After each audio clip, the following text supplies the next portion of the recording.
할렐루야. 네, 반갑습니다. 교회 소식을 먼저 말씀을 드릴게요. 나눠드린 주보를 참조해 주시기 바랍니다. 오늘 주일은 종교개혁 기념주일로 지키도록 하겠습니다. 또 오늘 오후 예배 후에는 사역위원회가 있고요. 사역위원 되시는 분들은 꼭 참석을 해 주시기를 바랍니다. 그리고 광고가 빠졌는데 오늘 주일은 선교주일로 지킵니다. 선교 사람들을 위한 특별한 기도를 부탁을 드립니다. 장로회 순회 예배가 오늘 있다고 연락이 왔어요. 공주 하늘문 교회에서 장로회 순회 예배가 있다고 연락이 왔습니다. 장로님들 기억해 주시기 바랍니다. 자, 옆에 있는 분들과 인사합시다. 주 이름으로 사랑합니다. 은혜 많이 받읍시다. 예, 우리 다 함께 경배 찬양 부르며 아버지 앞에 나아갑니다.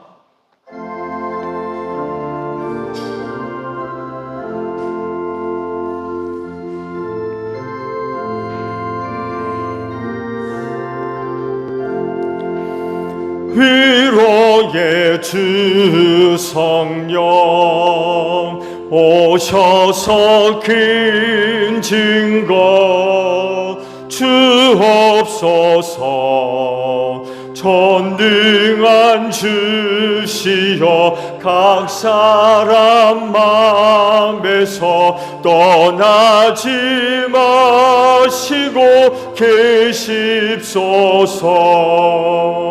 아멘.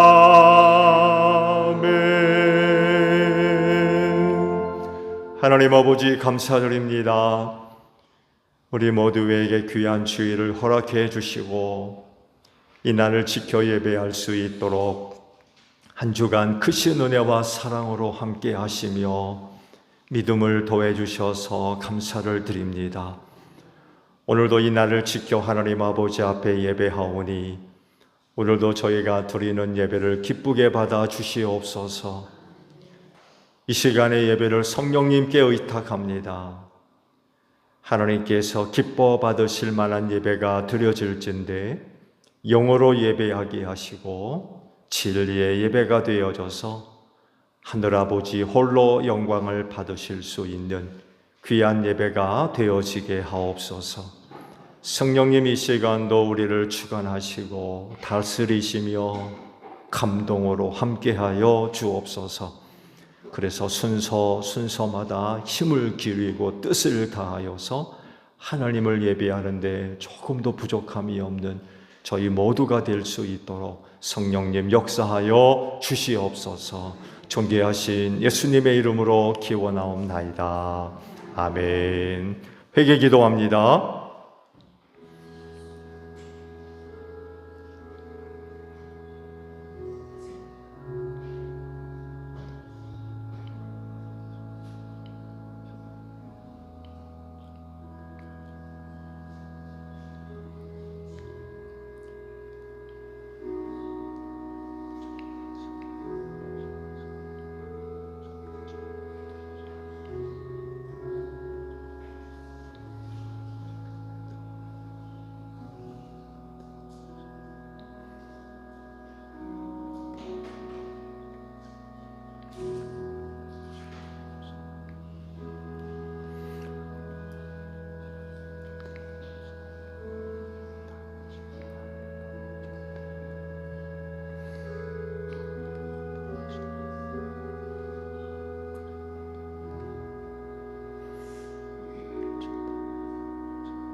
오라 우리가 서로 변론하자. 너희 죄가 주홍 같을지라도 눈과 같이 희어질 것이요 진홍같이 붉을지라도 양털같이 되리라.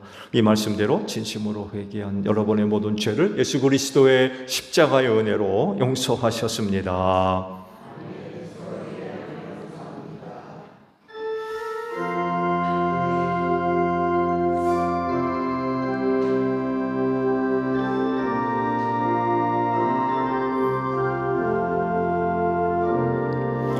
보혈을 지나 하나님 품으로 보혈을 지나 아버지 품으로 보혈을 지나 하나님 품으로 한 걸음씩 나가네. 존귀한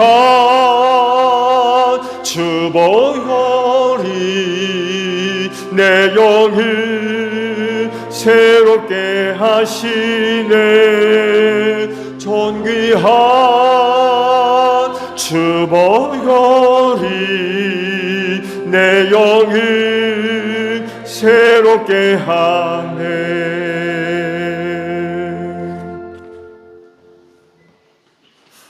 하나님 아버지 감사합니다. 한 주간도 하나님 은혜 안에서 살고 또 주님 앞에 나와 예배드리게 하심을 감사를 드립니다.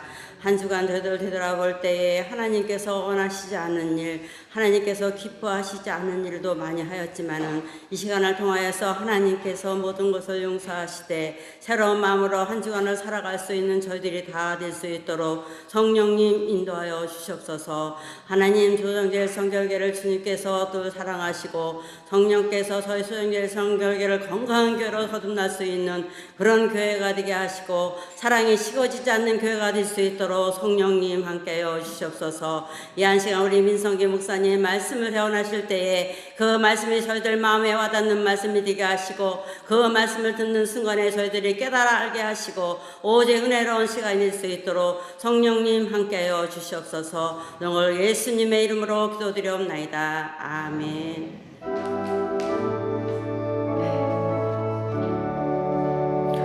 우리 기도를 들어주시고 주님의 평화를 내려주소서. 아멘.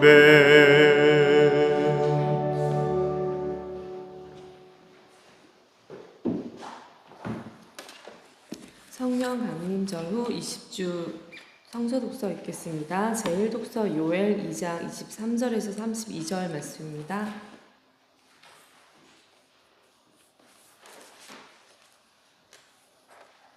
시온에 사는 사람들아, 주 너희의 하나님과 더불어 기뻐하고 즐거워하여라. 주님께서 너희를 변호하여 가을비를 내리셨다. 비를 흡족하게 내려주셨으니 옛날처럼 가을비와 봄비를 내려주셨다.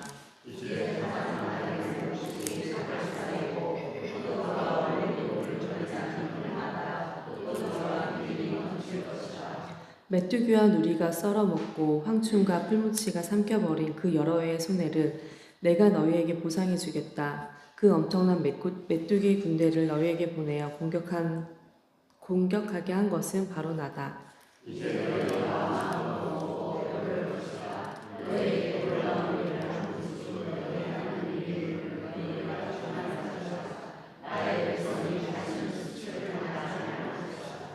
이스라엘아, 이제 너희는 알게 될 것이다. 내가 너희 가운데 있다는 것과 내가 주 너희의 하나님이라는 것과 나 말고는 다른 신이 없다는 것을 깨닫게 될 것이다. 나의 백성이 다시는 수치를 당하지 않을 것이다.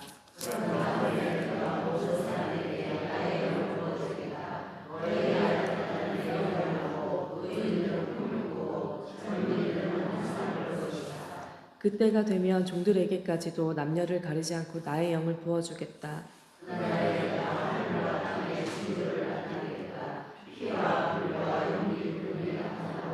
해가 어두워지고 달이 핏빛같이 붉어질 것이다. 끔찍스럽고 크나큰 주의 날이 오기 전에 그런 일이 먼저 일어날 것이다.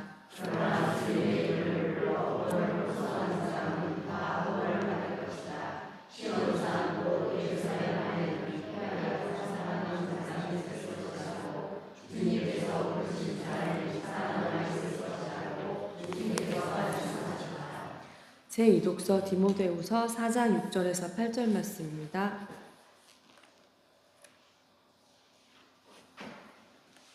디모데후서 4장 6절에서 8절 말씀입니다. 나는 이미 부어드리는 제물로 피를 흘릴 때가 되었고 세상을 떠날 때가 되었습니다. 나는 선한 싸움을 맞싸우고 달려갈 길을 마치고 다 함께 읽으시겠습니다. 이제는 나를 위하여 위의 면류관이 마련되어 있으므로 의로운 재판장이신 주님께서 그날의 그것을 나에게 주실 것이며 나에게만이 아니라 주님께서 나타나시기를 사모하는 모든 사람에게도 주실 것입니다. 이는 살아계신 하나님의 말씀입니다.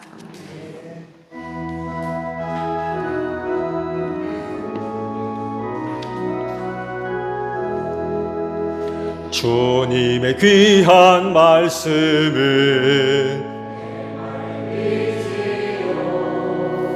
멍마른 사막길에서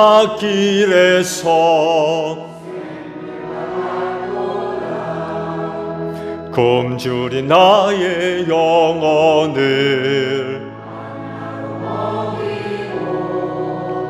내 갈 길 밝게 비추니 그 말씀 귀하다. 아멘. 오늘 주일을 위해 주시는 말씀을 봅니다. 디모데후서 3장 15절에서 17절 마지막 절까지 있는 말씀을 봅니다. 그대는 어려서부터 성경을 알고 있습니다. 성경은 그리스도 예수를 믿는 믿음으로 말미암아 그대에게 구원에 이르는 지혜를 줄 수 있습니다. 모든 성경은 하나님의 영감으로 된 것으로서 교훈과 책망과 바르게 함과 의로 교육하기에 유익합니다.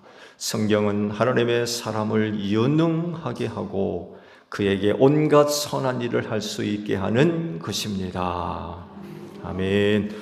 오늘도 주일을 지켜 하나님께 예배하시는 여러분 모두에게 부활의 소망이 충만하기를 축복합니다. 네, 감사합니다. 오늘 주일은 광고가 된 대로 종교개혁 기념주일로 지킵니다. 1517년 10월 31일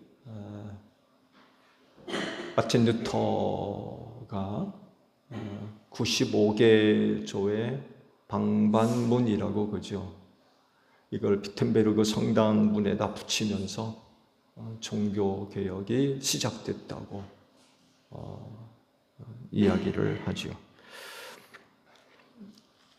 한 사람으로부터 시작된 개혁은 사실 한 사람에 의해서 시작이 되고 또 이루어진 것이라고는 말할 수 없을 것 같아요. 왜냐하면 하나님의 주권적인 그런 그 역사와 이끄심이 있을 수밖에 없고 또 종교 개혁과 관련되어 있는 사람은 루터 한 사람만 있는 게 아니기 때문에 그렇습니다.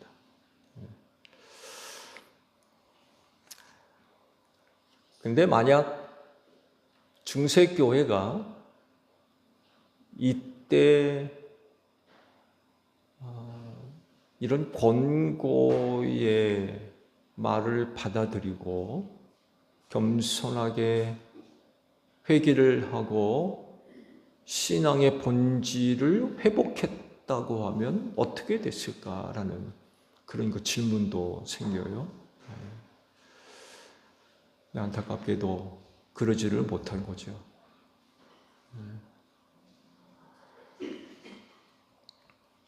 또 사실 그렇게 되기에는 당시 그 중세교회가 너무나도 오랫동안 교회가 부패해 왔고 신앙의 본질로부터 많이 벗어나 있었고 그래서 교회 내부적으로는 교회를 갱신할 수 있는 능력을 거의 상실했다고 봐도 무방할 것 같아요. 어제 오늘만의 문제가 아니었기 때문에 그래요. 안타까운 일이기도 하죠. 그렇지만 하나님께서 교회를 위해 남겨두신 사람들이 있었고 그중 하나가 바로 마틴 루터였습니다. 이는 마치 엘리야 시대와 같다고 할 수 있을 것 같아요. 로마서 11장 5절의 말씀을 보게 되면 사도 바울 그 당시 상황을 설명할 때에 이렇게 말씀을 인용을 하고 있죠. PPT 좀 한번 집사님 열어주세요. 네, 고맙습니다. 이와 같이 지금 이 시기에도 은혜로 택하심을 입은 사람들이 남아 있습니다. 라는 말씀으로 사도 바울 시대를 설명을 하고 있어요. 이 말씀을 좀 더 연결해서 보게 되면 로마서 11장 1절에 있는 말씀부터 보면 좀 이해가 쉬울 것 같아요. 보면 내가 묻습니다. 하나님께서 자기 백성을 버리신 것은 아닙니까? 그럴 수 없습니다. 나도 이스라엘 사람이요 아브라함의 후손이요 베냐민 지파에 속한 사람입니다. 하나님께서는 미리 아신 자기 백성을 버리지 않으셨습니다. 여러분은 성경이 엘리야를 두고 하신 말씀을 알지 못합니까? 그가 이스라엘을 고발하여 하나님께 이렇게 호소하였습니다. 주님, 그들은 주님의 예언자들을 죽이고 주님의 제단들을 헐어버렸습니다. 남은 것은 나 혼자밖에 없는데 그들은 내 목숨마저 찾고 있습니다. 그런데 하나님께서는 그에게 어떻게 대답하셨습니까? 내가 바알에게 무릎을 꿇지 않은 사람 7,000명을 내 앞에 남겨두었다 하셨습니다. 이와 같이 지금 이 시기에도 은혜로 택하심을 입은 사람들이 남아 있습니다. 그 시대를 엘리야 선지가 하나님 아버지 앞에 탄식했던 그런 그 내용들을 재인용을 해서 설명을 하고 있습니다. 이 말씀의 배경은 이렇죠. 북이스라엘의 왕 아합의 아내였던 이세벨이 엘리야를 죽이려고 그러죠. 바알 선지자 450명 전부 다 쳐 죽이고, 그러니까 우상 숭배 앞잡이였던 이세벨이 그 일을 당하고만 있지를 않았죠. 그래서 엘리야를 죽이려고 그러죠. 그래가지고 하나님의 산으로 도망치죠. 그리고는 그 산에 올라서 하나님 앞에 탄식했던 그런 그 내용들입니다. 이 말씀같이 유럽 중세 시대에도 하나님의 은혜로 택하심을 받은 남은 자들이 있었어요. 그 중 하나가 마틴 루터였던 거죠. 그들과의 연합을 통해서 종교 개혁이 가능했던 거죠. 한 사람의 힘 가지고는 어림없고요. 그리고 하나님께서 은혜로 택하셔서 남은 자들이 있었어요. 그들과 함께 뜻을 모으고 힘을 합해서 종교 개혁이 가능했고요. 그야말로 들불처럼 일어났습니다. 2주 만에 유럽 전체로 확대가 돼가지고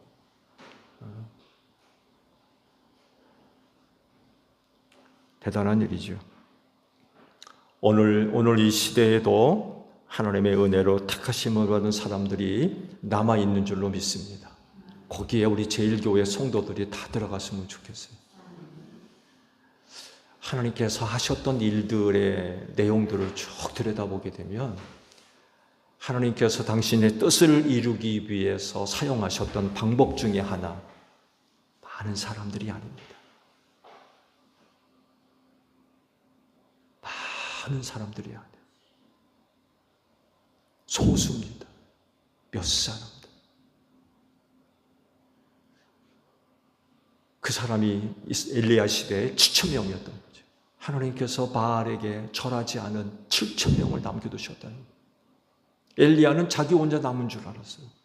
근데 내가 7,000명을 남겨두었다 그러시거든요. 많은 수가 아닙니다. 소수의 사람들을 통해서 하나님의 뜻을 이루셨고, 종교개혁도 마찬가지예요.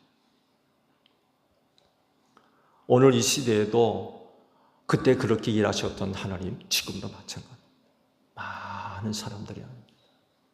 소수입니다. 소수. 남은 자들. 여기에 우리 제일교회 성도들이 들어가 계신 줄로 믿습니다. 종교개혁은 5가지 정신이 있다고 그러죠. 오직 믿음, 오직 성경, 또 오직 은혜. 여기에 칼빈의 2가지 사역 정신이 더 포함이 돼서 오직 그리스도, 오직 하나님께 영광 해서 5가지 개혁 정신을 이야기를 하고 있습니다. 기독교 신앙의 핵심적인 부분들이죠. 이런 거 빼놓게 되면 기독교는 더 이상 이야기할 의미가 없어지게 됩니다. 그래서 이 5가지 개혁 정신은 교회의 아주 가장 기본적인 그런 내용이라고 할 수 있죠.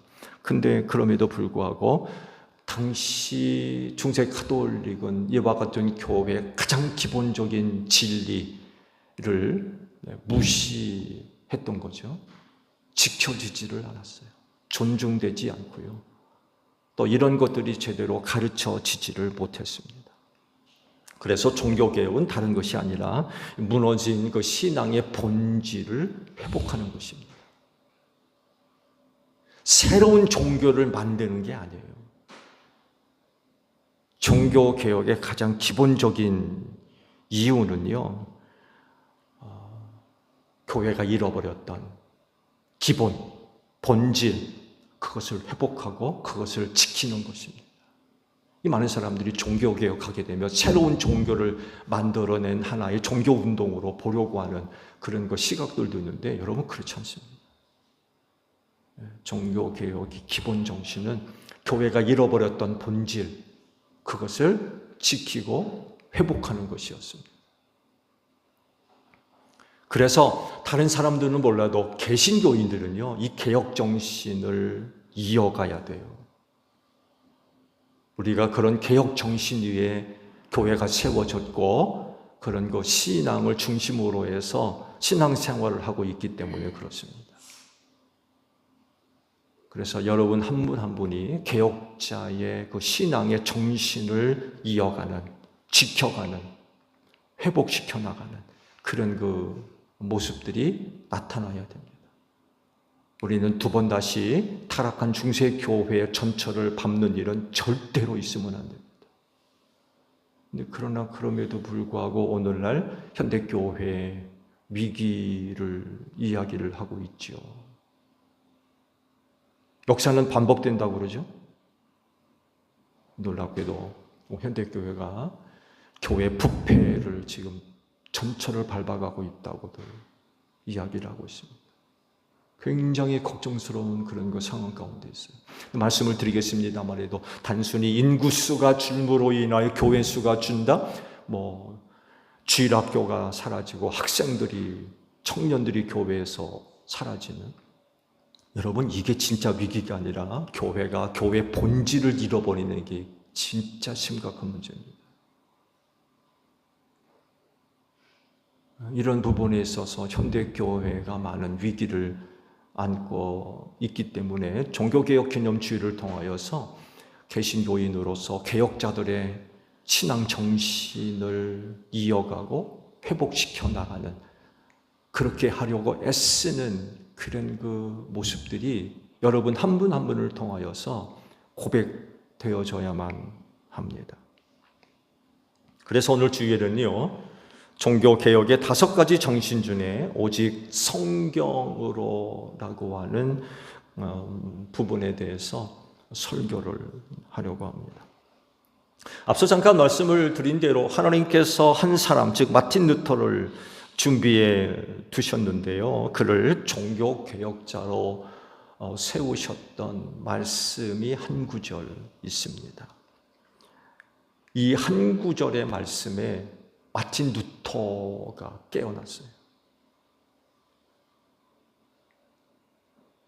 그 말씀 앞에 무너졌다고 할까요? 아니면 회복됐다고 할까요? 사실 마틴 루터도 굉장히 고민이 많았던 사람이었어요. 신앙 안에서 상당히 고민이 많고 참 번민했던 그런 사람이었습니다. 근데 그에게 주신 한 말씀, 한 구절이 그를 회복시킨 거죠. 그를 깨어나게 만들었어요. 그러면서 눈을 열어 보니까 중세교회가 부패했고 진리가 왜곡되어 있고 그런 그 모습들을 보게 됐던 거죠. 그러면서 이제 종교 개혁이 시작이 되었던 것입니다. 그에게 주셨던 말씀은 바로 로마서 1장 17절에 있는 말씀입니다. 네. 하나님의 의가 복음 속에 나타납니다. 이 일은 오로지 믿음에 근거하여 일어납니다. 이것은 성경에 기록한 바 의인은 믿음으로 살 것이다 한 것과 같습니다. 이 구절 한 말씀을 그에게 주셨어요. 그리고 이 말씀이 그를 깨운 거죠. 깨어나게 만들었어요. 하나님의 말씀은 살아있는 말씀인 줄로 믿습니다. 그래서 놀라운 일들을 행하세요. 그가 바로 마틴 루터였습니다. 종교개혁을 생각하면 정말 그 한 말씀은 그 한 사람을 정말 위대한 사람으로 만들었던 거예요. 사실 우리가 다 경험하고 있는 그런 바이지만 하나님의 말씀을 보는 것과 기억하는 것과 깨닫는 것에는요, 차이가 있습니다. 여러분은 하나님의 말씀과 어떤 관계를 맺고 있나요? 보는 관계입니까? 기억하는 관계입니까? 아니면 깨닫는 것입니까? 이 셋 중에서 하나님의 말씀과 가장 가까운 참된 관계를 우리가 이야기한다면 어떤 것이 되어져야 되겠습니까? 셋 다 물론 중요해요. 말씀 보는 거, 뭐 기억하는 거, 깨닫는 거 다 중요합니다. 어느 것 하나 중요하지 않은 게 없어요. 그렇지만 주의 깊게 살펴보게 되면요, 보는 것은 보는 것으로 끝납니다. 대단히 충격적인 사실이지만 보는 것은 보는 것으로 끝납니다. 보는 것은 익숙한 것과 연결되어 있어요. 그래서 성경을 보거나 듣거나 했을 때에 이런 반응이 보는 사람들에게서 나타나요. 여기 어디쯤 있는데, 내가 갖고 있는 성경을 늘 보니까 그 말씀이 여기 어디쯤 있을 텐데 하는 방향으로 나타나요. 보는 사람들의 전형적인 모습. 왜? 익숙하기 때문에. 한 번쯤 봤거든요. 그래서 그 말씀이 익숙한 거예요. 근데 성경책만 바뀌면 못 찾는 거예요.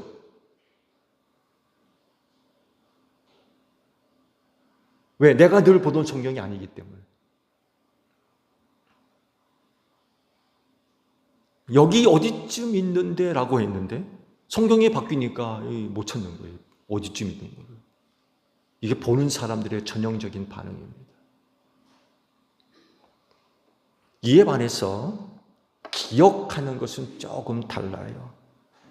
기억한다는 것은 지적인 영역입니다.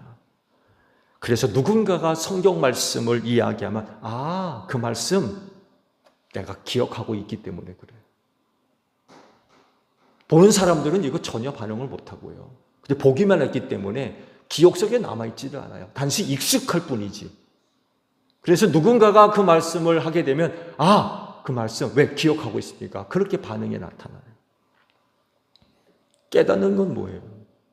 그건요, 한 사람의 전인적인 변화와 밀접하게 연결되어져 있습니다. 한 사람이 달라지고 변화되었다면 그건 말씀을 깨달았다는 증거예요.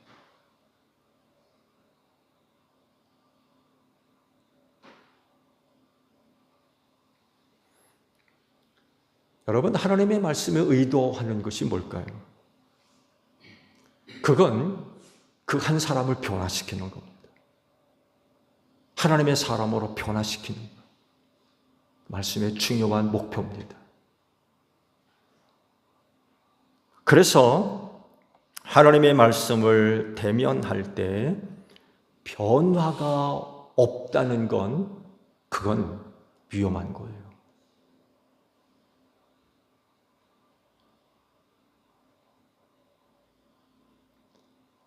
더 자극적인 말씀을 드릴까요? 여러분, 그 신앙생활하는 거 맞습니까? 변화가 없는 신앙생활. 어떻게 생각하세요? 변화가 없는 신앙생활. 이건 위기죠. 이거 대단히 잘못된 거예요.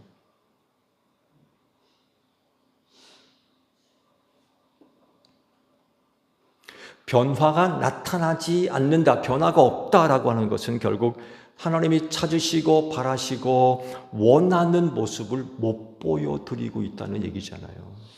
하나님께서 말씀을 통하여 그 한 사람을 당신의 사람으로 변화시키시는데 이게 없는 거예요.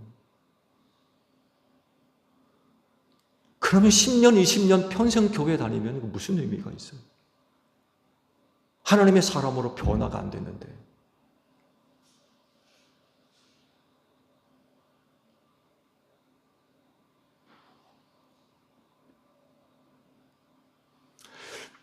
루터를 변화시켰던 로마서 1장 17절의 말씀이 있는데 몇 번이나 봤을까요? 말씀을 준비하면서 궁금하더라고요. 마틴 루터는 로마서 1장 17절을 몇 번이나 봤을까? 여러분 몇 번이나 봤을 거라고 생각하세요?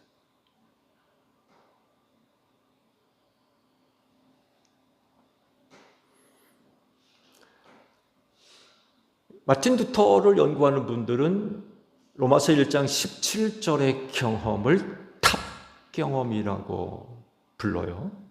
수도원 건물에 탑이 있는데 우리 교회처럼 종탑이 있잖아요. 수도원의 탑 안에 방들이 이렇게 있었나 봐요. 그 방 어느 한 곳에서 로마서 1장 17절의 말씀을 보는 순간 그런 엄청난 역사가 일어났던 거죠. 그래서 탑 경험이라고 이렇게 부르고 있습니다. 몇 번이나 봤을까요? 로마서를. 10번 봤다면 10번 봤겠죠. 성경 몇 번 봤습니까? 저는 5번, 10번, 20번, 50번 봤습니다. 그런 얘기를 하는데 성경을 10번 봤다면 로마서 1장 17절은 10번 봤겠죠. 20번 봤으면 20번 봤을 테고. 그러면 그날 1512년경이라고 하는데 그해 그날 몇 번째 로마서 1장 17절을 봤을까요? 몇 번째?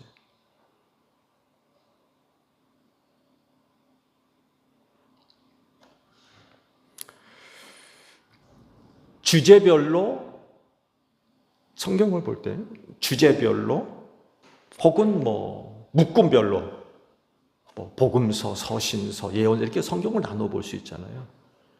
주제별로, 묶음별로, 혹은 시대별로, 저자별로, 목적과 이유로 이렇게 나눠서 성경을 볼 수도 있죠.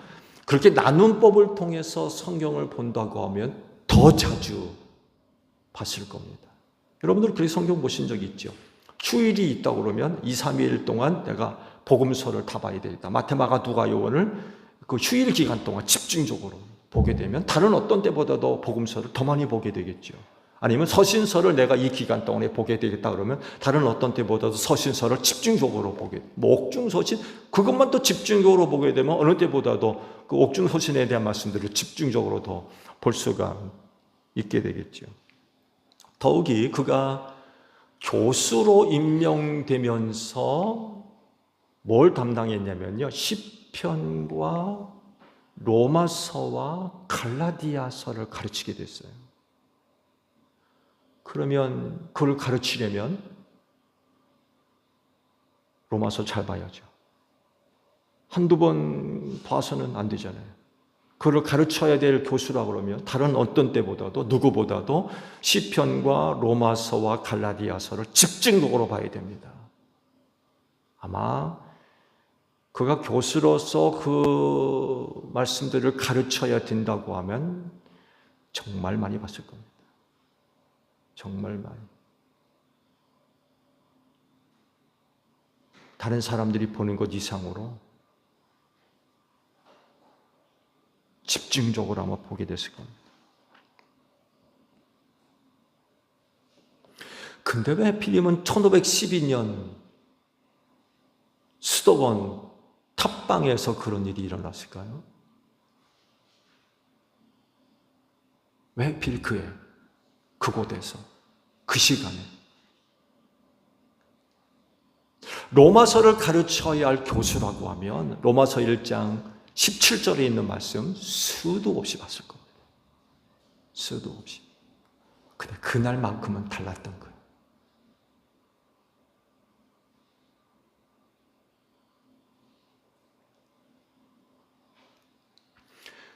때와 날과 시간을 정하시는 분은 하나님이신 줄로 믿습니다.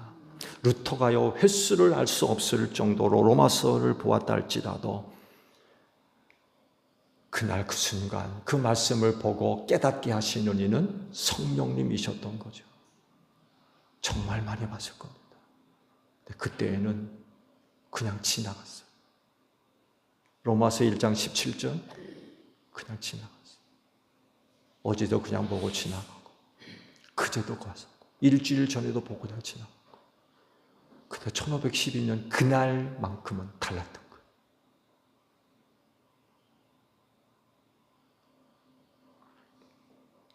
그날 성령께서 강력하게 역사하신 거죠. 다른 날과 다를 바 없이. 로마서 1장에 있는 말씀이니까 처음 보는 거 아니에요. 1장에 있는 말씀이니까 말씀을 시작하는 부분 아닙니까? 우리가 또 말씀을 볼 때 물리쳐야 할 대적자 중에 하나가 바로 졸음 아닙니까? 처음에는 멀쩡한 정신으로 보다가 조금 보게 되면 이 졸음마귀가 들어와가지고 이제 눈이 꺼풀이 무거워 시작하고 조금 지나면 이제 성령을 베개 삼아. 그렇잖아요. 1장에 있는 말씀이니까 정신 차리고 본 지 얼마 안 되잖아요.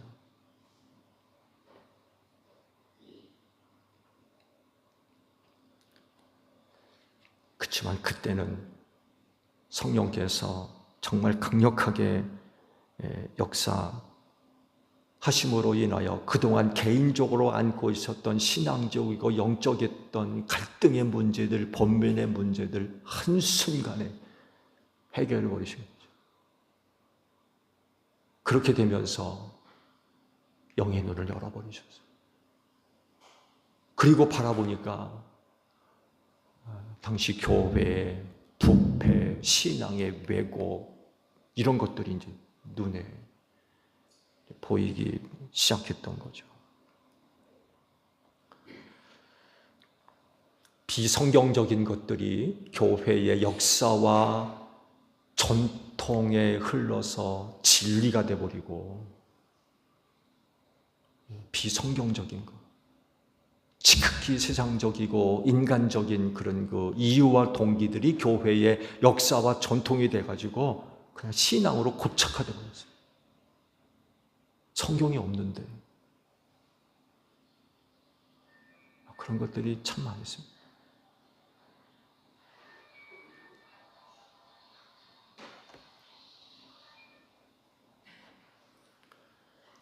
그 무엇과도 바꿀 수 없는 소중한 가치, 교회와 신앙이라고 하는 정말 무엇과도 바꿀 수 없는 소중한 가치가 인간적인 이유들과 또 어떤 목표 이런 것들을 이루기 위한 수단으로 바뀌어져 있는 그런 것들이 목적이 되어야 되는데 오히려 그런 것들이 수단화 돼가지고 인간의 욕심을 채우려 비본질적인 것들을 채우기 위한 수단으로 변질돼 버리는 이런 상황 가운데 있었던 거죠. 그 중에 대표적인 게 바로 면죄부라고 하는 것입니다. 교황 레오 10세 때 성베드로 성당을 지어야 되겠는데 돈이 없는 거죠. 이뿐만이 아니라 로마를 재개발하고 또 교회가 빚져 있는 이런 부분들을 해결하고 필요한 경비들을 써야 되는데 이 돈이 없는 거예요. 이 문제를 어떻게 해결할 거냐라고 할 때 이 면죄부라는 것을 만들어 가지고 팔자. 그러면서 뭐라고 가르쳤냐면 이 면죄부를 사면 구원받는다. 죄 용서받고 구원받는다. 그 헌금함에 면죄부를 산 헌금이 딸랑 떨어지는 그 순간, 소리가 나는 순간 연옥에 있는 영혼들이 구원받아서 천국 간다. 이렇게 가르칩니다. 면죄부가 대표적인 예입니다.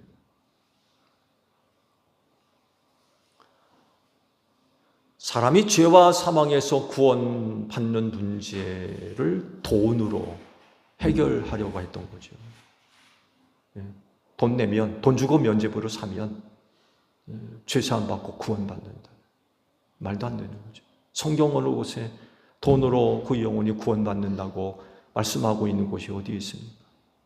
예수 그리스도를 믿는 믿음 이외에는 어떤 것으로도 구원받을 수 없잖아요.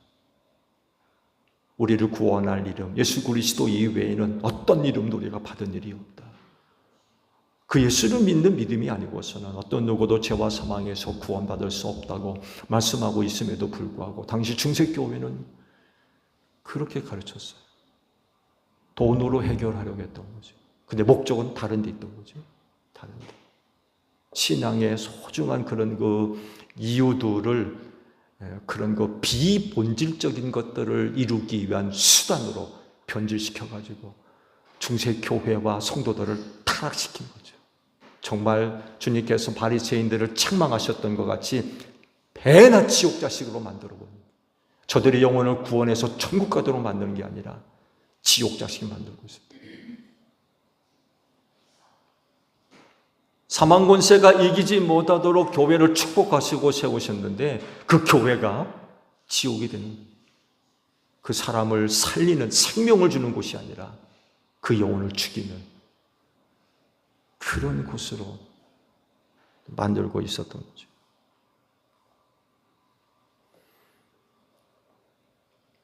로마 교회의 이와 같은 부패, 타락을 루터가 본 거죠. 루터가 봤어요. 그 안에 계신 성령께서 그를 일으켜 세우셨죠. 가만히 앉아 있지 않게 했어요. 그래서 95개의 반박문을 써가지고 비텐베르그 성당분에다가 붙였죠.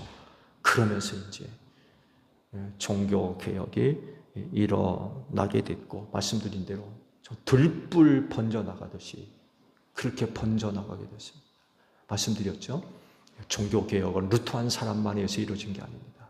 루터 이외에 하나님께서 은혜로 선택받은 사람들이 그 시대에도 있었던 거예요. 그들과 함께 뜻을 모으고 힘을 모아가지고 교회를 개혁했던 거죠. 그래서 출현한 게 개신교입니다.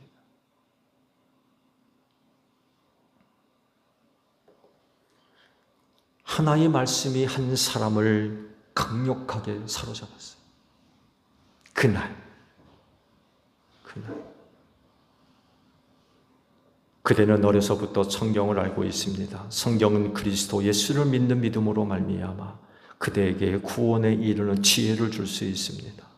모든 성경은 하나님의 영감으로 된 것으로서 교훈과 책망과 바르게 함과 의로 교육하기에 유익합니다.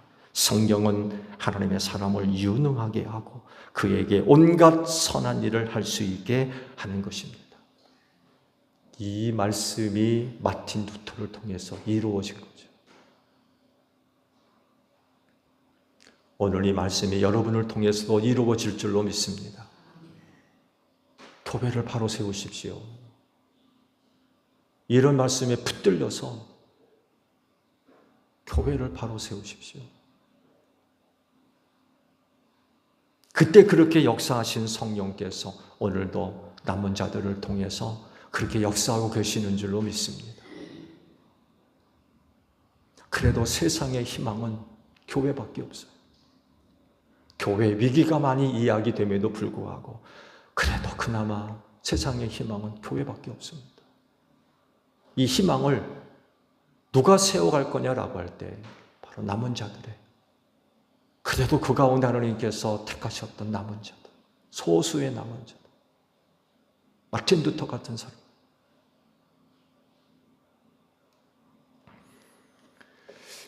앞서 교회의 현대교회의 여러 가지 위기에 관해서 잠깐 말씀을 드렸습니다만에도 현대교회의 여러 가지 문제를 이야기하는 것 중에 하나가 거룩성입니다. 거룩성 이외에도 좀 얘기되고 있는 부분들이 많이 있죠. 도덕성, 교회의 도덕성, 윤리, 가치, 돈 문제, 성 문제 할 것 없이 오늘날 현대교회에 정말 이런 문제가 일어나지 않는 곳이 없을 정도. 동서양은 물론하고 근데 그런 여러 가지 것들도 교회를 위기 가운데 빠뜨리는 그런 이유가 됩니다만 그 중에 하나 교회가 절대로 놓쳐서는 안 될 부분이 교회의 거룩성입니다.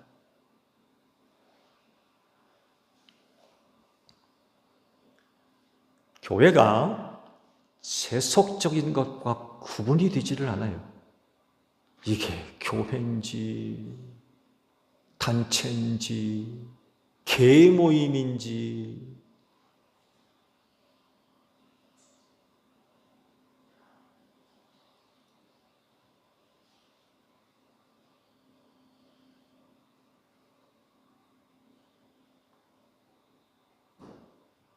구분이 되지를 않아요.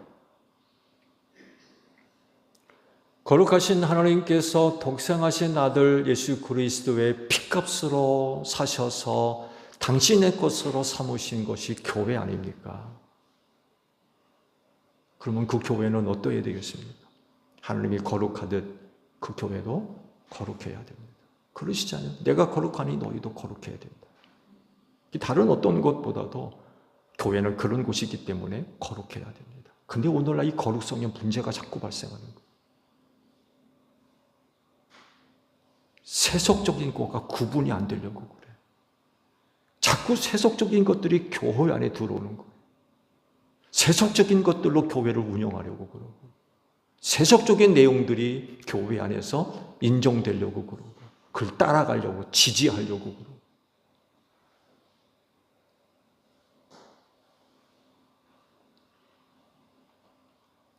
여러분, 교회가 그 거룩성을 상실하게 되면 존재 의미가 없어요. 여러분, 세상에는요, 교회보다도 훨씬 나은 조직과 또 다른 이유를 갖고 있는 단체들이 얼마나 많이 있는지 몰라요.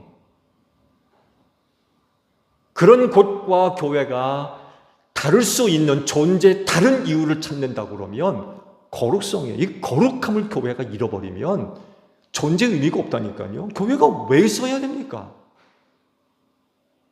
세상에는 교회보다 훨씬 더 나은 모임들이 얼마나 많이 있는지 굳이 교회가 있어야 할 이유가 어디 있어요?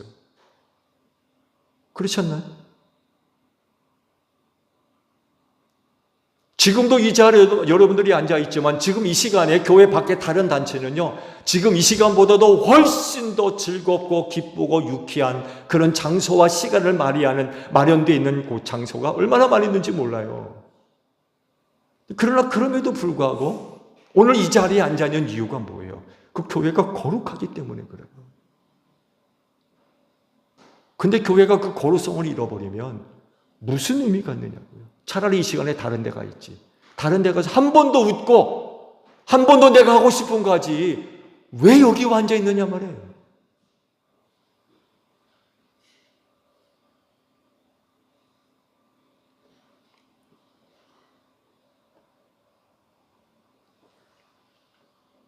세상을 향하여서 하나님이 누구미 어떤 분인가를 보여줄 수 있는 곳으로 교회는 탁월한 곳입니다.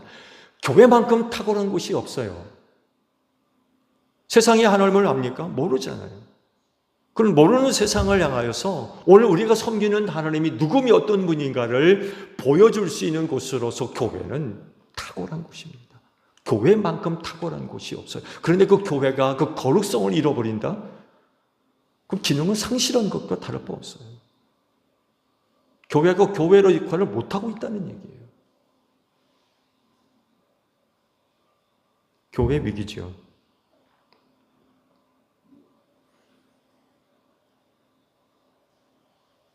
교회가 역할을 감당하지 못할 때에 나타나는 모습, 바로 교회가 거룩하지 않다는 것입니다.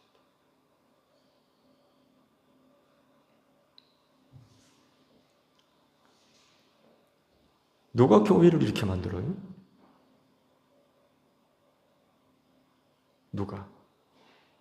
누가 교회의 거룩성을 무너뜨립니까?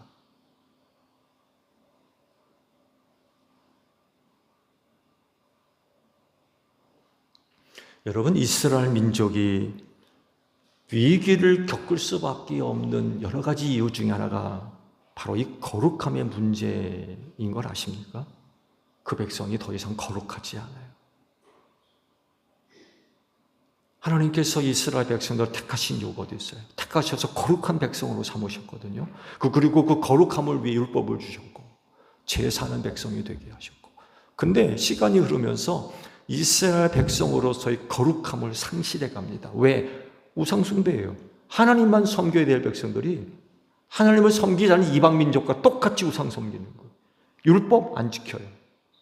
하나님을 알지 못하는 백성과 똑같아지는 거예요. 거룩함을 상실하는 거예요. 하나님이 무슨 일 하십니까? 그 거룩한 땅에서 다 쫓아내십니다. 너희는 이 땅에서 살 이유가 없다는 거예요. 다 쫓아내십니다. 성전 무너뜨려 버리세요. 있으나 마나한 거죠. 거룩한 백성이 아닌데 율법 다 폐해버리십니다. 절기 다 폐해버리십니다.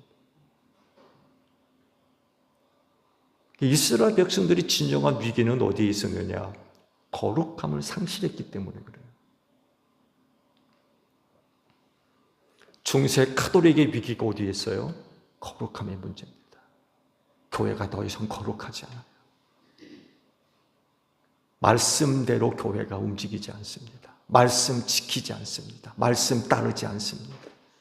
말씀 이루지 않습니다. 지극히 세상적이고 인간적인 것들만 교회 안에 차지하기, 그것이 말씀드린 대로 시간이 흐르면서 역사가 되고 전통이 되며 그것이 신앙으로 변질화되어 버렸어요. 지금도 마찬가지입니다. 카톨릭이 버려야 할 것들이 너무나도 많이 있어요. 근데 못 버리는 거 왜? 그게 전통이고 그게 역사다 보니까 못 버리는 거예요. 안타까운 일이죠. 비성경적인 요소들이 너무나도 많습니다. 이걸 다른 말로 표현하면 거룩의 상실입니다. 심지어는 이교도적인 것들까지도 교회 안에 들어있어요. 이교도적인.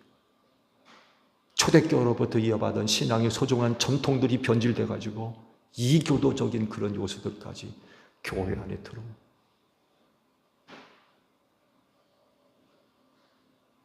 그게 신앙이라는 거예요. 말이 됩니까? 중세 교회가 이렇게 거룩성을 상실하니까 하나님께서 마틴 루터와 종교 개혁자들을 통해서 교회 신앙을 새롭게 회복시키는 이런 종교 개혁을 일으키십니다. 더 이상 그 역할을 감당하지 못합니다. 오늘날 현대 교회 위기가 뭐예요? 거룩성의 문제입니다. 교회가 더 이상 거룩하지 않습니다.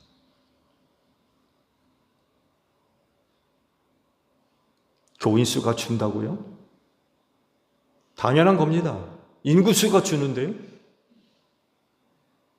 교회 어린아이 없어지는 당연합니다. 아이를 낳지 않는데 주일학교가 있을 수 있어요. 학생들이 있을 수 있어요. 청년들 마찬가지입니다. 인구수가 줄면 교인수도 주는 건 당연한 거예요. 여러분, 그게 문제가 아닌 거예요. 실질적인 교회 문제는 그 교회가 거룩성을 상실했다는 겁니다. 세상과 다를 바 없다는 거예요.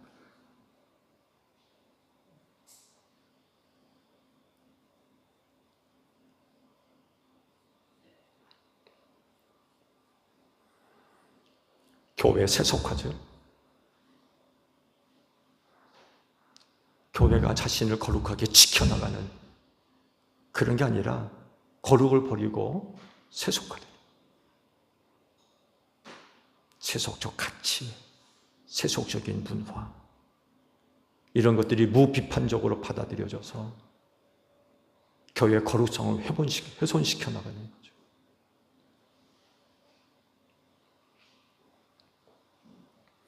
더 큰 문제는요, 교회 스스로가 세속화되어 가고 있는 걸 모른다는 거예요.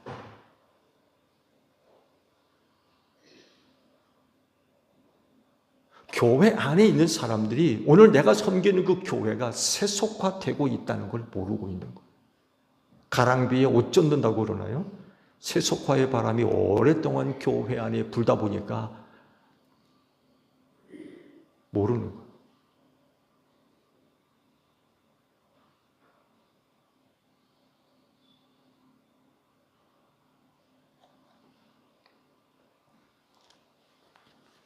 왜 모를까요? 교회 안에 있는 사람이 내 교회가 세속화되고 있는 걸 왜 모를까요? 왜 모르죠?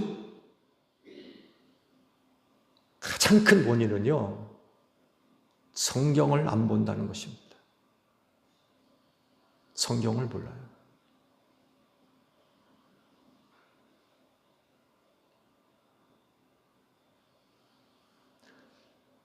성경이 기초석으로 삼고 있는 게 뭡니까?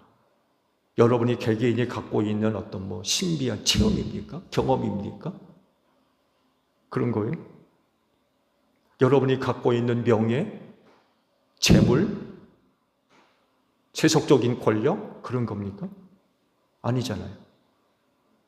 교회가 기초석으로 삼고 있고 그 위에 서 있는 기초가 뭐예요? 성경 아닙니까? 근데 그 교회 안에 있는 사람이 성경을 안 봐요. 성경을.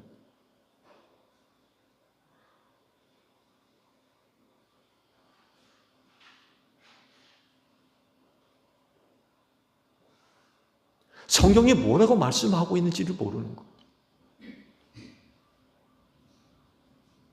그러니 교회 안이 세속화되고 있는 게 모르는 거예요. 안타까운 일이죠. 성경을 모른다는 것은 결국 하나님의 뜻이 뭔지를 모른다는 얘기예요.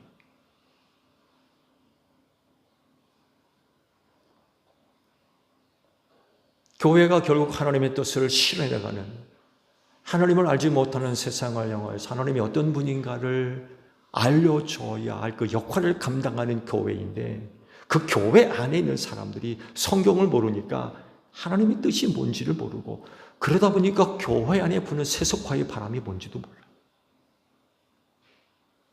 교회가 지금 엉뚱한 방향으로 가고 있는지를 모르고 있는 거예요. 하나님의 뜻을 모르니까. 교회가 어디쯤 와 있는지도 몰라요. 성경을 모르니까.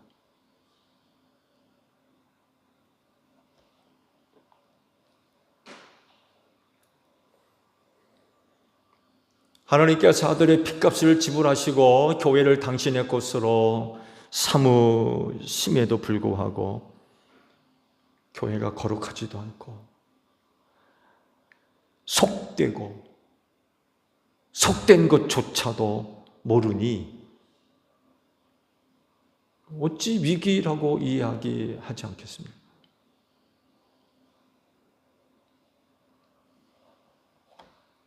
여러분, 교회는요,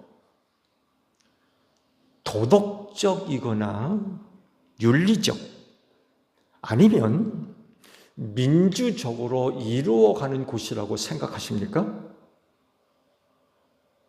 세상에서 중요한 가치로 이야기되어지는 부분이 바로 이런 부분입니다.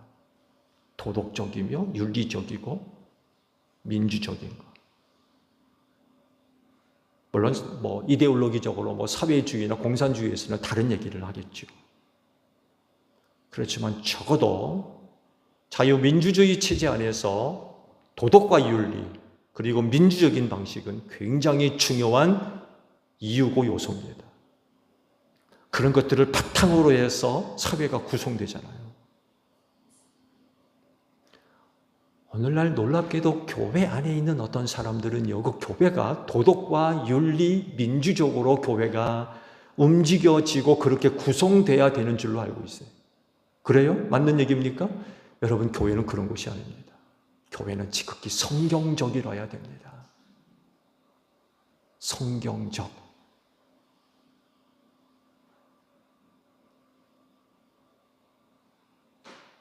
근데 그 성경을 모르니 성경을 안 보고 있고 성경을 볼 때마다 깨달음도 없고 그렇다고 해서 외워집니까? 대부분이 다 연세 드신 분들이라서 보고 나면 잊어버린다잖아요. 볼 수는 있어요. 보잖아요. 기억은 안 되더라도 성령을 통해서 깨달음을 얻을 수 있잖아요. 근데 이게 없는 거예요. 이게 없는 거예요. 그러니 교회를 어떻게 바로잡을 겁니까?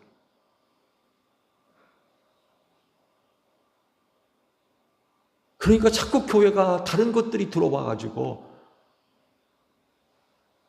교회를 휘어잡으려고 그러는 거예요.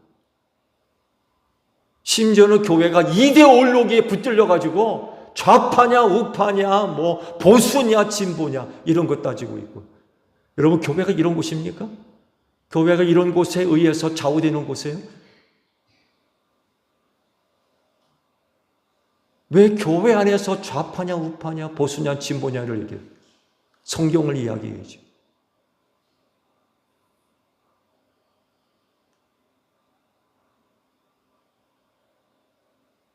사실 심각합니다. 지금 사실 심각해요. 교회도 교단이고 뭐 이데올로기에 붙들려 가지고 지금 난리도 아니에요. 지금 난리.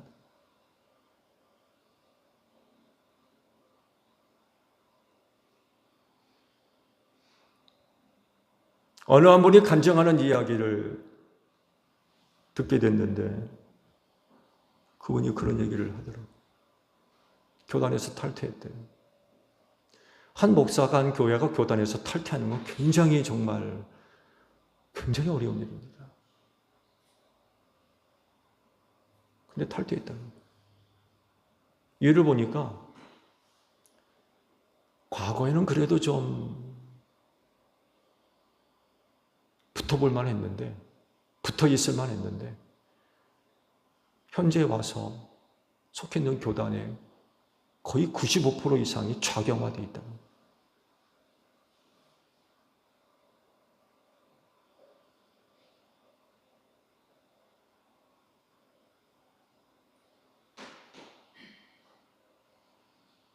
비복음적이고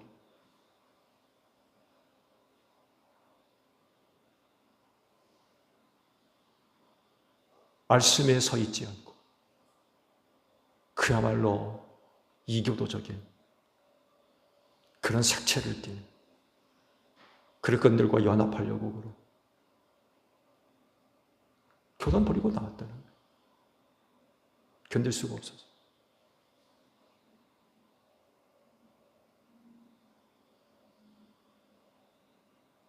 이게 지금 교회가 보여지고 있는 현실입니다.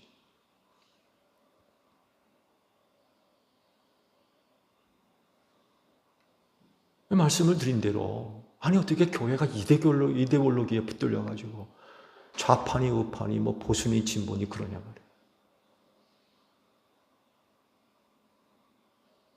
성경이 이야기돼야 되죠. 말씀을 실현해가고 말씀을 따라가 말씀을 지지하고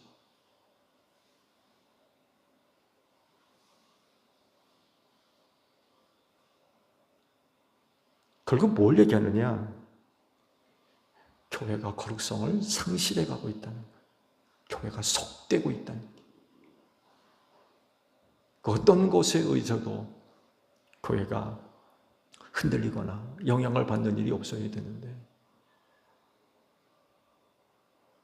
거룩하니까. 근데 그럼에도 불구하고 그렇지가 않다.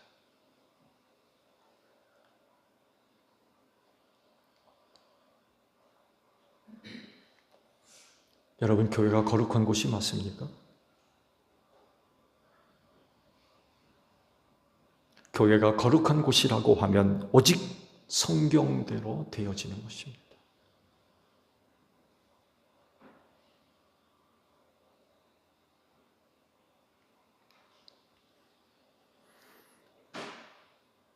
교회를 교회답게 하는, 교회의 거룩성을 지켜나가는 것. 그건 바로 성경에 있고요. 그 하나님의 말씀 한 구절이 한 사람을 변화시키고 놀라운 능력의 역사를 일으켜서 교회를 지켜나가고 회복시켜 나가듯이 한 말씀, 그건 굉장히 중요한 것입니다.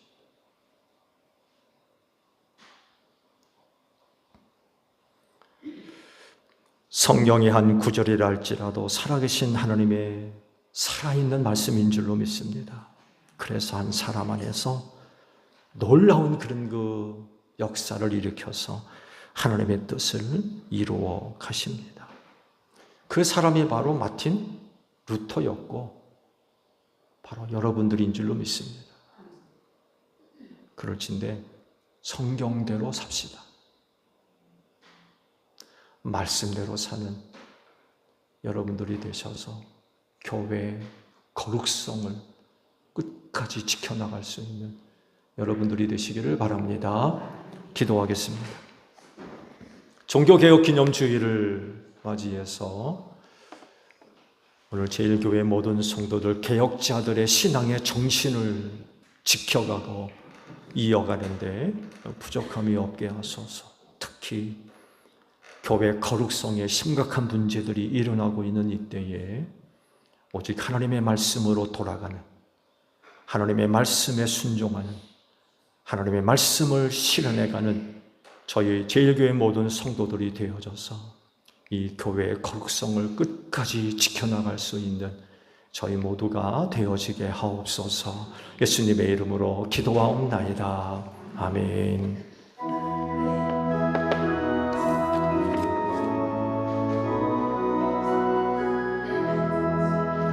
낮에는 구름 기둥과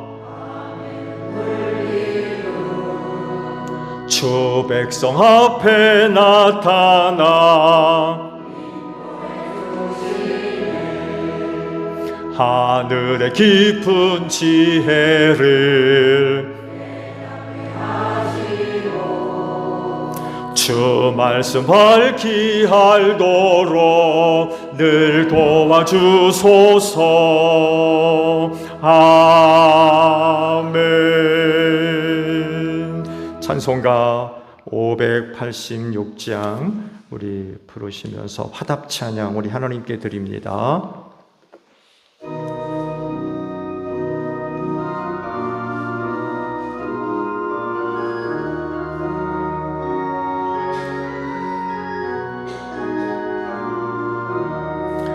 어느 민정도 고개나 결단할 때 있나니 창과 거짓 싸움에서 어느 편에 설 건가. 주가 주신 새 목표가 우리 앞에 보이니 빛과 어둠 사이에서 선택하며 살리라. 고상하고 아름답다 진리 편에 서는 일 진리 위에 억압받고 명예히 이뤄도 비겁한 자 물러서나 영감한 자 굳세게 만자 돌아오는 그날까지 서리라.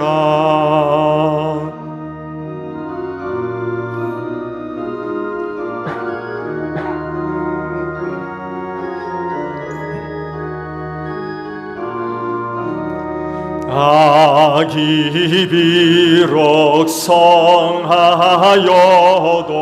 진리 더욱 강하다. 진리 따라 살아갈 때 어려움도 당하리. 우리 가는 그 앞길에 어두운 장막 덮쳐도 하나님이 함께 계셔 항상 지켜주시리. 아멘.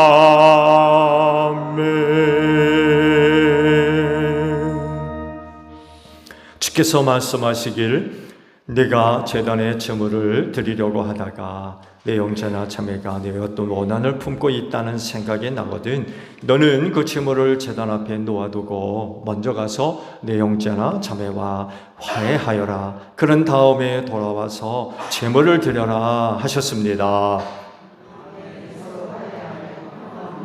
주님의 평화가 여러분과 함께 하시기를 축복합니다. 화해를 이룬 증거로 주변 교우들과 평화 인사를 나눕시다. 샬롬.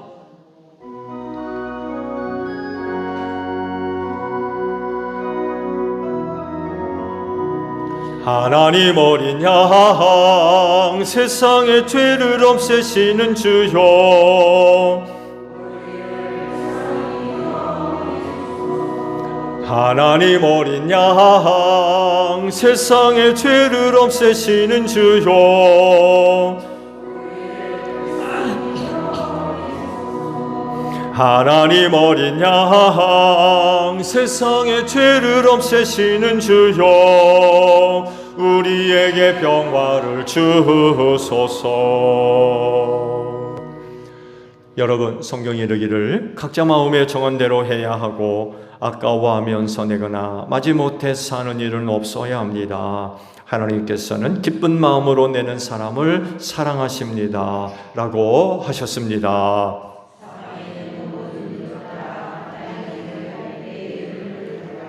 아멘.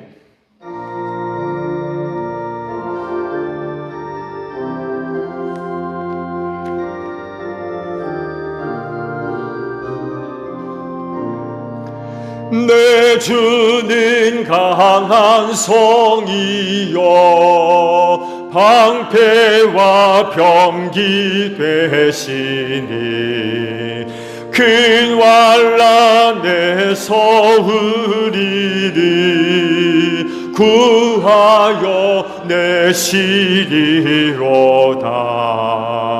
옛 원수 마귀는 이때도 힘을 써 모략과 권세로 무기를 삼으니 천하에 누가 당하랴.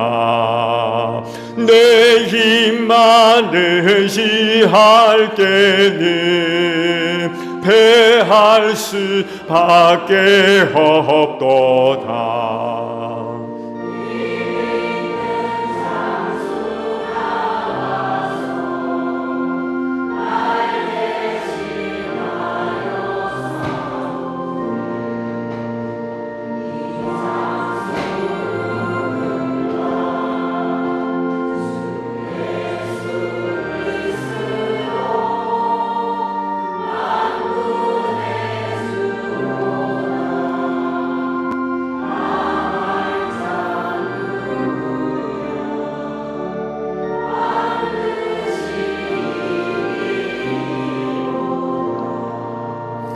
이 땅에 마귀들 끌어 우리를 삼키려 하나.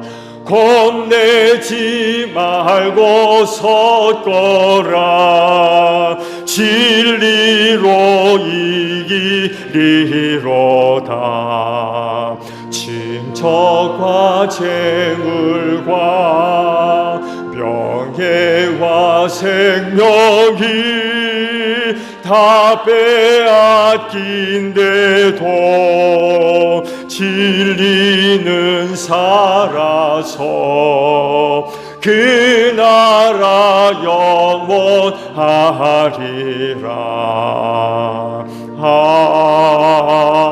아멘. 하나님의 은혜와 사랑을 알기에 오늘도 아버지 앞에 나올 때에 빈손으로 오지 아니하고 그 은혜와 사랑을 생각하며 믿음으로 예물을 거룩히 구별해서 이 시간 아버지 앞에 드립니다. 하나님 귀한 믿음들을 살펴주시고 은혜를 더하여 주소서. 이 마지막 때 하나님의 은혜는 우리를 살리는 능력입니다. 모든 일들 하나님의 영광을 위해 잘 감당할 수 있는 능력도 될 줄로 믿습니다. 세상은 어두워가지만 빛이 될 수 있는 힘이 되는 줄로 믿사오니 하나님이여 이 귀한 믿음의 은혜를 더하셔서 믿는 성도로서 세상을 살아가는데 조금도 부족함이 없도록 크신 은혜로 함께하여 주옵소서. 그래서 우리 그리스도인들의 삶의 모습을 통하여서 하나님을 알지 못하는 세상을 향하여 하나님의 살아계심과 그 은혜와 능력의 역사를 증언하는 복된 삶이 될 수 있도록 하나님 귀한 믿음들을 꼭 축복하여 주시옵소서. 특별히 우리 제일교회 성도들의 삶의 자리를 기억하시고 거기 함께 하시며 저들이 하는 일을 도와주시고 선한 자리로, 생명의 자리로, 은혜의 자리로 이끌어 주시옵소서. 그래서 하는 일마다 하나님 영광 받아주시고 또 다른 많은 사람들에게 큰 기쁨을 줄 수 있는 복된 삶이 될 수 있도록 귀한 믿음들을 꼭 축복하여 주시옵소서. 피땀 흘린 예물 기억해 주시고 기쁘게 받으시며 하나님의 영광과 뜻을 이루는 데 소중하게 사용될 수 있도록 성령께서 귀한 길로 인도하여 주시옵소서. 감사드리며 예수님의 이름으로 기도하옵나이다. 아멘. 파송 찬송합니다.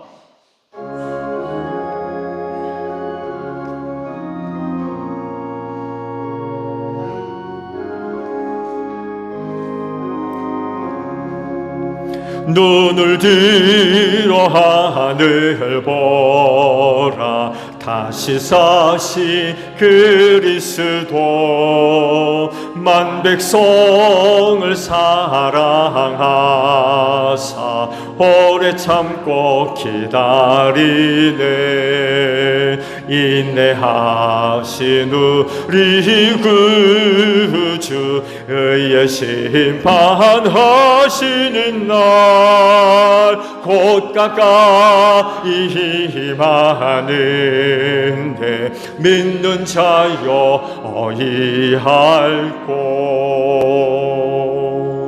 너희는 온 천하를 다니며 만민에게 복음을 전하라.